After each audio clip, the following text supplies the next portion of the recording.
April 7th, 2016. Incheon International Airport is buzzing with an electric, nervous energy. A plane touches down, and 13 people step out into the cold South Korean spring. 12 young women, 1 man. They are dressed in ordinary clothes, clutching small, cheap bags. They look exhausted. They look confused. But to the South Korean government, they are a trophy. This is the historic Defection, the largest group of North Koreans to escape since Kim Jong-un took power. The cameras flash, the headlines scream freedom, and the world watches what looks like a miracle of liberty. But look closer at their eyes. Do they look like people who have just been saved? Or do they look like they've just stepped into a trap they didn't see coming? 2 years later, the celebration turned into a scandal that would rock the foundations of international intelligence. A woman, her face hidden in the shadows of a broadcast studio, whispers a sentence that shatters the official narrative. I had no idea where I was going. I thought we were just moving to another restaurant. Wait, if they didn't know they were defecting, what actually happened in Ningbo, China? Was this a heroic escape?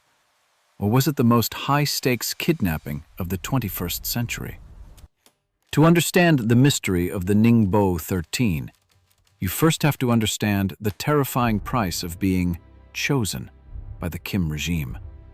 Because in North Korea, a dream job abroad is often the beginning of a living nightmare. And for these 12 women, the nightmare started with a single phone call and a fleet of taxis waiting in the dark. To the outside world, they are just waitresses in colorful, traditional dresses, serving cold noodles and singing folk songs. But in the hermetic world of North Korea, being chosen to work abroad is the equivalent of winning a lethal lottery. It is not a job application. It is a brutal filtration process. The regime doesn't just check your resume, they check your soul. They look at your songbun, your social class based on the loyalty of your ancestors dating back generations. To be sent to Ningbo, China, your bloodline must be clean. Your parents must be party members. Your loyalty must be beyond reproach. Why? Because these women are not just serving food. They are serving as the regime's ATMs. The North Korean government operates roughly 130 restaurants across the globe, from the bustling streets of Beijing to the quiet corners of Vladivostok and Dubai. Analysts from the BBC and Reuters estimate that these establishments funnel tens of millions of dollars in hard currency directly back to Pyongyang every year, specifically to a shadowy department known as Room 39, the secret office responsible for maintaining the Kim family's multi-billion-dollar slush fund. These women are the faces of the state. They are trained in music, dance, and the art of the perfect plastic smile. But the prestige comes with a heavy shadow. For every dollar they earn, only a fraction stays in their pockets. And for every hour they spend on the restaurant floor, they spend another in mandatory self-criticism sessions, reporting on each other's thoughts and micro-expressions. They are watched by minders, cameras, and even their own colleagues. They are elite, yes. They are privileged, certainly. But they are also hostages with a very high price tag. And the women at the Ryugyong restaurant in Ningbo were about to find out exactly how much their lives were worth to the men in power. Ningbo is a bustling industrial hub in eastern China, a city of millions that never truly sleeps. But for the women of the Ryugyong restaurant, the city might as well have been another planet. They lived in a golden cage.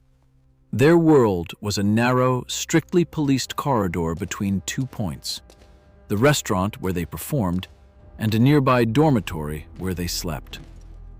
They were never seen alone. If they walked in groups.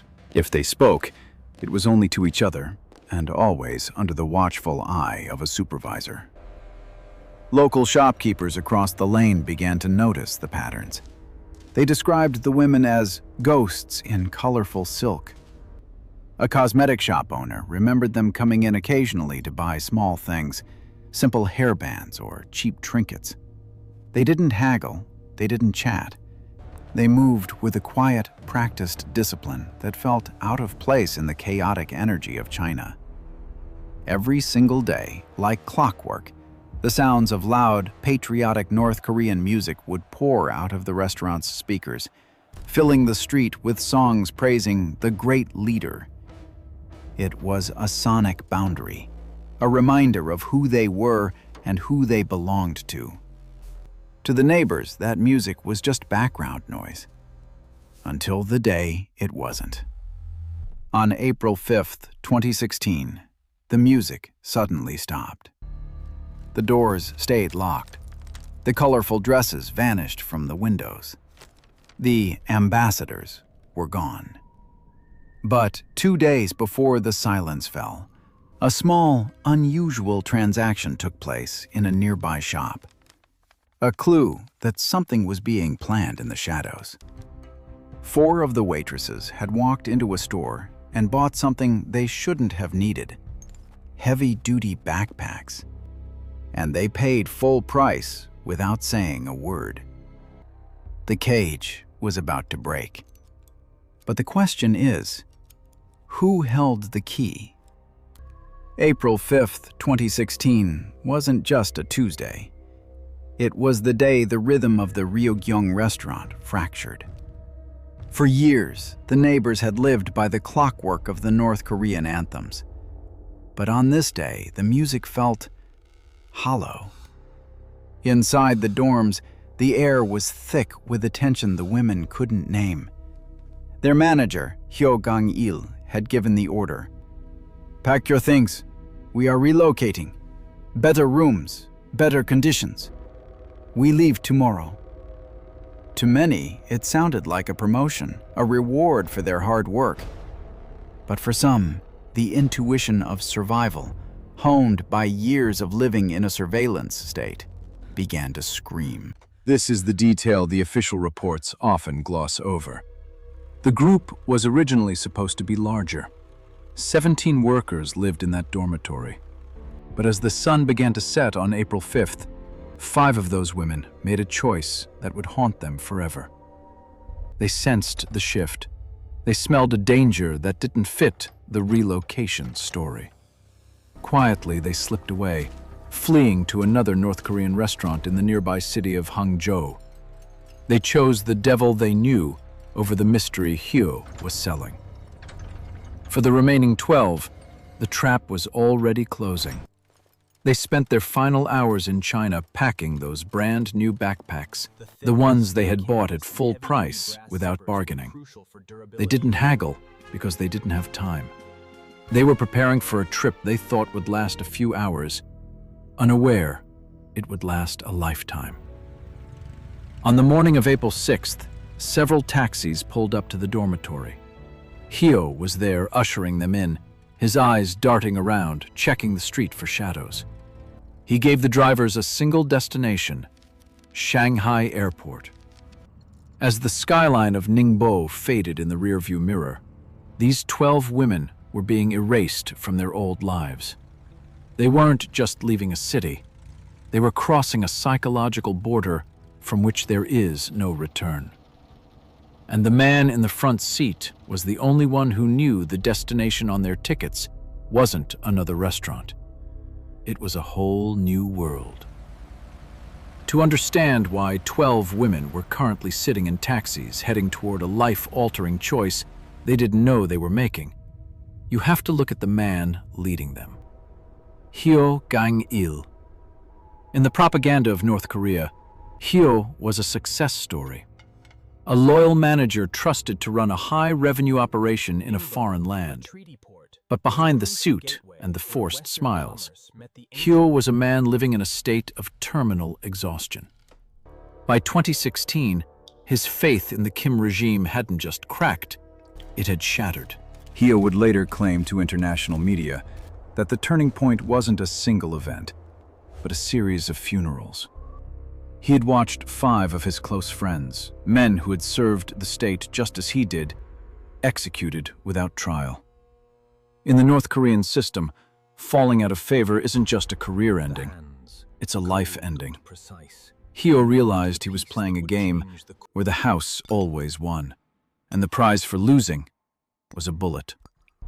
He began to look for an exit, not just for a door, but for a lifeline. In November 2015, Heo traveled to a rundown motel in a secluded corner of Shanghai. This wasn't a business trip. Inside a dimly lit room, he met a man who claimed to represent South Korea's National Intelligence Service, the NIS. This was the moment of no return. The agent placed a South Korean flag on the table and a contract of allegiance. Heo signed it. Then, he did something that, in the eyes of Pyongyang, is the ultimate sin. He posed for a photograph holding that flag. That single digital file became his death warrant if he ever stayed in the North's orbit. But as Heo secured his own safety, he unwittingly opened a Pandora's box. Because the NIS, according to Heo's later testimony, didn't just want a manager. They wanted a headline. They didn't want him to come alone. They wanted the girls. And that's when the rescue mission began to look more like a cold-blooded transaction. Inside that run-down Shanghai motel, the air smelled of stale cigarettes and desperation. Across the table sat a man whose face remains a mystery to this day, an agent of South Korea's National Intelligence Service, the NIS. Heo Gang-il thought he was buying his life back. Instead, he was signing it away. The agent laid out the items with surgical precision. A South Korean flag, a pledge of allegiance, and a camera. This wasn't just a defection, it was an extraction. But then came the condition. The price of Heo's passage to Seoul wasn't money. It was the 12 women under his command. According to Heo's later testimony to CNN, he fought back. He told the agent it was too risky, too dangerous. If the North found out, not just the girls, but their families, parents, siblings, grandparents, would face the firing squad or the gulags. It was a potential mass death sentence. But the NIS, as Heo claims, wasn't interested in moral dilemmas. They wanted a political explosion. Heo alleges the agent's response was direct and brutal. If you don't bring the workers with you, we will report you to the North Korean embassy and have you killed. Let that sink in. The very agency Heo turned to for salvation was now allegedly using his own death as a bargaining chip. He was trapped in a lethal pincer movement, a regime that would execute him for his betrayal, and an intelligence agency that would sacrifice him for a headline. In that dim motel room, Heo Gang-il crossed the Rubicon. He didn't choose to liberate the women. He chose to survive. He would gather them. He would lie to them. He would lead them into a life they never asked for, just to keep his own heart beating. The deal was struck. The trap was set. Now, all he had to do was look those 12 young women in the eye and tell them the lie that would change history. The morning of April 6, 2016 arrived with a deceptive calm. Heo Gang-il moved like a ghost through the dormitory. He had ordered the taxis. He had coordinated the routes. To the 12 women who followed him into those cars, this was just another business relocation. They talked about the new restaurant, the better dorms, and the chance to see more of the world. Some were even smiling. But for Heo, every kilometer toward Shanghai Airport felt like a march toward a firing squad. He knew what the girls didn't. 5 of their colleagues had already smelled the rot and vanished into the Hangzhou night. Heo didn't go after them. He couldn't.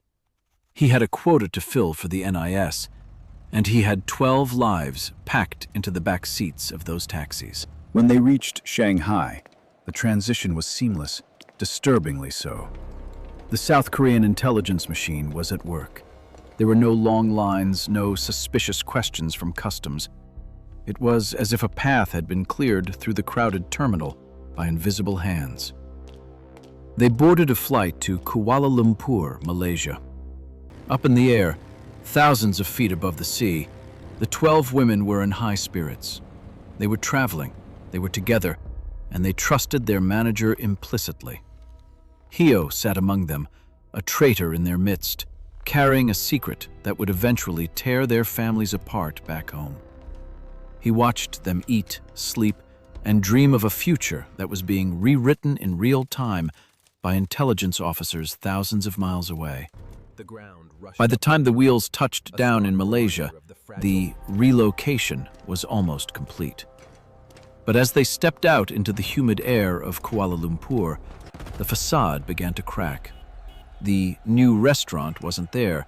Instead, there were more black cars, more hushed voices, and a building flying a flag that should have been their greatest enemy. The trap had sprung, and there was nowhere left to run. The humid air of Kuala Lumpur clung to them like a second skin as they piled into the waiting cars at the airport. For the 12 women, the confusion was starting to set in. This didn't look like a relocation. This felt like a mission. Then the car turned a corner and stopped. There, fluttering against the blue Malaysian sky, was the one thing every North Korean is taught to fear and loathe from the moment they can speak: the South Korean flag, the Taegukgi. To these women, that flag wasn't a symbol of democracy. It was the banner of the puppet regime, the ultimate enemy. One of the waitresses, later speaking to broadcaster JTBC, described the visceral shock. When we saw the South Korean embassy, I realized something was horribly, dangerously wrong. My heart stopped. Panic rippled through the group. They hesitated at the gate. Some began to cry. Others looked back at the street, perhaps thinking of the 5 who had stayed behind in China. They wanted to turn back. They wanted to go home. But Ho Gang-il knew that if they turned back now, he was a dead man. He leaned in, his voice a low, lethal whisper. He didn't offer comfort. He offered a threat. He told them that they had already crossed the line. He told them that he would report them to the North Korean authorities himself, claiming they had been secretly watching South Korean TV dramas. In North Korea, watching a soap opera from the South isn't just a lapse in judgment. It's a capital crime. It means the end of your life and the destruction of 3 generations of your family. Back then, I had no choice, one woman recalled. They weren't walking toward freedom. They were walking away from an execution. Driven by terror, the 12 women stepped through the gates of the embassy. The transition from ambassadors of the North to defectors of the South was sealed not by a dream, but by a lie and a threat. On April 8, 2016, South Korea's Ministry of Unification did something it almost never does. It made a celebratory, high-profile announcement about a defection while it was still happening. Usually, defectors are kept in secret for months of debriefing. Not this time. The government released a photograph. 13 figures with blurred faces, wearing masks, walking through an airport terminal. They called it unprecedented, the largest group defection since Kim Jong-un took power. The official narrative was simple. These elite workers were disillusioned with the regime and chose freedom of their own free will. But timing is everything in politics. The announcement came exactly 5 days before South Korea's parliamentary elections. Critics and independent observers immediately smelled a northern wind, a classic political tactic where North Korean issues are used to sway domestic voters. Why break protocol? Why show the world their faces so soon? The government denied any political motivation, but the optics were impossible to ignore. Meanwhile, 120 miles north, Pyongyang was descending into a state of absolute fury. State media didn't just call it a defection, they called it a hideous group abduction. The North Korean Red Cross demanded the immediate return of their daughters, claiming they had been kidnapped by South Korean agents in broad daylight. At the time, the Western world rolled its eyes. We dismissed it as typical North Korean propaganda, the desperate lies of a regime that had just lost its elite. But as the days turned into weeks, and the weeks into years, the 12 women remained hidden from the public. No interviews, no press conferences, no proof of their voluntary joy. The chessboard was set, and the women were the pawns.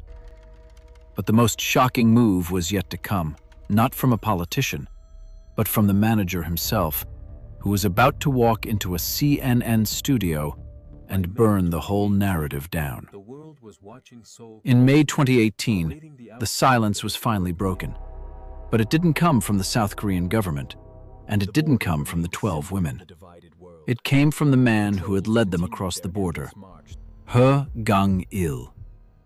Sitting in a CNN studio, miles away from the life he once knew, He didn't look like a hero of democracy. He looked like a man haunted by ghosts. He admitted on camera to the world, "I lied to them. I told them we were just moving. I put them in several taxis because the NIS told me if they found out, they might run." He claimed he felt betrayed. The rewards he was promised, the job, the medals, the security, had largely vanished into a cloud of bureaucratic denial. He had given up everything, only to realize he was a disposable asset in a much larger game. But his regret wasn't for the career he lost. It was for the lives he shattered. Through tears, he said, "I really miss my parents, and I am very sorry for causing harm to those people." But what of the 12 women? To this day, their lives are a state secret.